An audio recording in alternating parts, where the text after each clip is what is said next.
మీరు వేసినట్టే కానీ కొంచెం కొంచెం తేడా. ఈ చిక్కుడుకాయ సుంచి ఉప్పు వేసి మంచిగా వాటర్ పోసి కడిగి పెట్టిన, ఉడకబెట్టిన ఉప్పు వాటర్లో కడిగి పెట్టిన.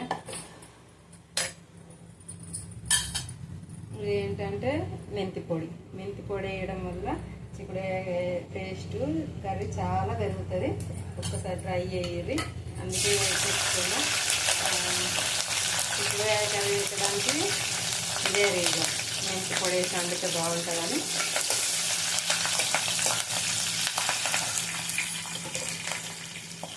ఉల్లిగడ్డలు, పచ్చిమిరపకాయలు,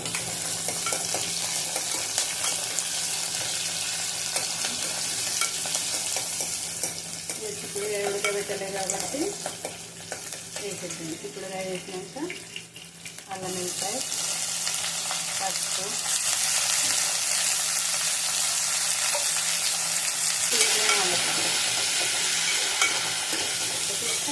ఉడకబెట్టి అన్ని పచ్చిమిరపకాయ అందుకనే పచ్చిగా ఎందుకు ఉండగా మనకి ఇచ్చింది.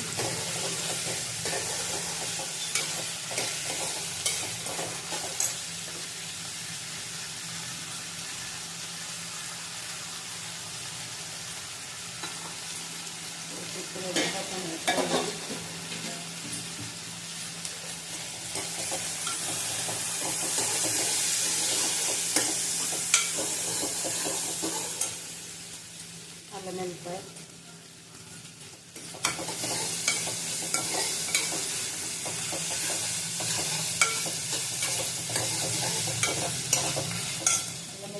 తర్వాత ఇది కరివేపాకు.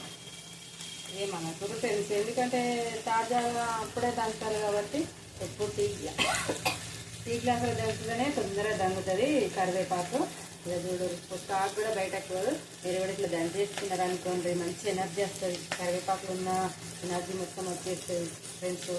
కరివేపాకు అంటేనే ఐరన్ అని చెప్తున్నారు, అందుకని ఇట్లా దంచేసినాం అనుకోండి, టేస్ట్ ఎనర్జీ రెండు బెనిఫిట్స్ ఉంటాయి కదా.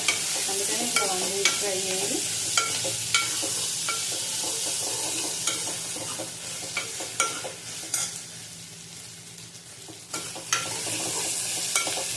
ఇది మెంతి పొడి మీకు చూపించడం కోసమని దీంట్లో పోసి పెట్టిన మెంతి పొడి.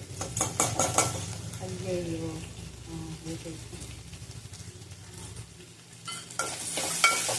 ఏం లేదు, టమాటాలు ఉప్పు కారం మీరు వేసినట్టు వేసుకున్నాడు.